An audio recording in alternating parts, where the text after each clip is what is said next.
At the edge of town, swallowed by creeping vines and a deafening silence, stood the Briarwood Public Library. It was more than just abandoned. It was a decaying monument, its windows so caked with grime they looked like blind, watching eyes. Locals would whisper that the place had died long before its doors were officially locked, leaving behind a darkness that clung to its hallways like a living shadow. But for Lewis Hartman, a quiet archivist with a deep obsession for lost literature, this grim reputation only amplified his fascination. It was a siren's call he couldn't ignore. So, one cold, windless evening, armed with nothing more than a lantern and a notebook, he decided to answer it.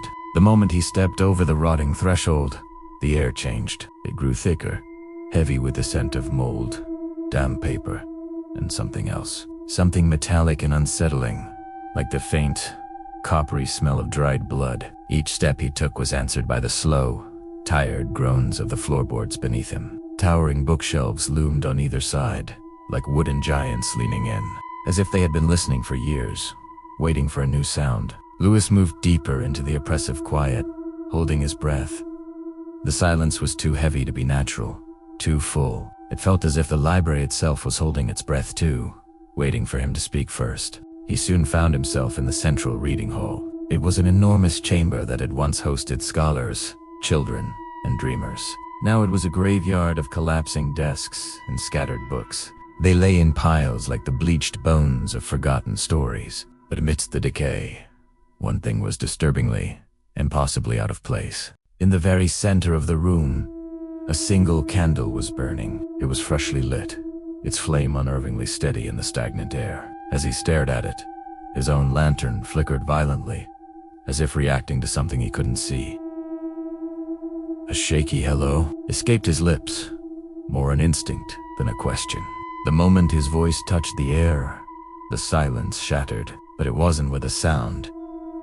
It was with movement. One by one, books began to slide from the shelves, falling softly at first, like gentle warnings. Then they fell faster, harder, as if thrown by invisible, angry hands. The floor began to tremble, and a profound coldness crawled up Lewis's spine, freezing him in place. His gaze was drawn to the darkest corner of the hall, where the shadow seemed thicker, heavier, more intentional than anywhere else. He realized then that the darkness wasn't still. It pulsed. It slithered, like thousands of pages flipping in rapid succession. And from within it, a soft whisper emerged. It wasn't quite human, yet not entirely alien. It was repeating his name, over and over, each repetition filled with a growing, insatiable hunger. Lewis stumbled back, his leg hitting a table, sending it crashing to the floor. The sound acted like a trigger. The darkness surged forward, drawn to his fear. It began to unfold, coalescing into a chapital, twisted silhouette made of ink and swirling paper fragments. A chaotic storm of text and binding. Its face was a torn book cover, with empty holes where its eyes should have been, frozen by a terror he had never known.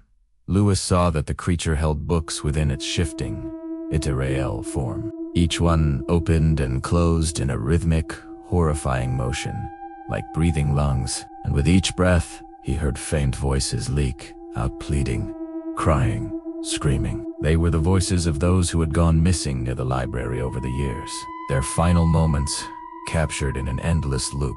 The horrifying realization hit him like a physical blow. The library didn't collect stories. It collected storytellers. The creature extended a long, fluttering limb toward him. It brushed his shoulder, and the touch felt like ice, sinking deep into his bones. The world dissolved around him. Suddenly, Lewis wasn't in the hall anymore. He was inside a book, trapped within its yellowed, brittle pages.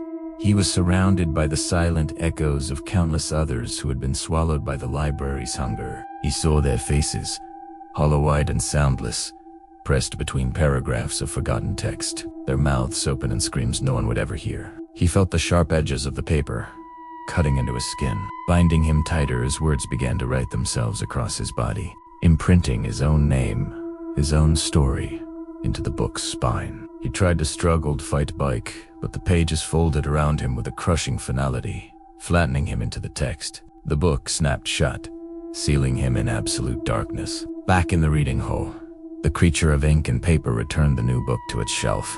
It tucked it carefully into place. Another trophy added to its vast and silent collection, and the library grew quiet once more. An echoing, profound silence, so deep it felt endless, heavy with the presence of stories that would never again be told. Outside, the night remained still, completely unaware that another soul had just been claimed, another voice permanently silenced. Sometime later, deep within the towering shelves, a faint, muffled tapping began. It was a desperate, hopeless sound from within a newly bound book.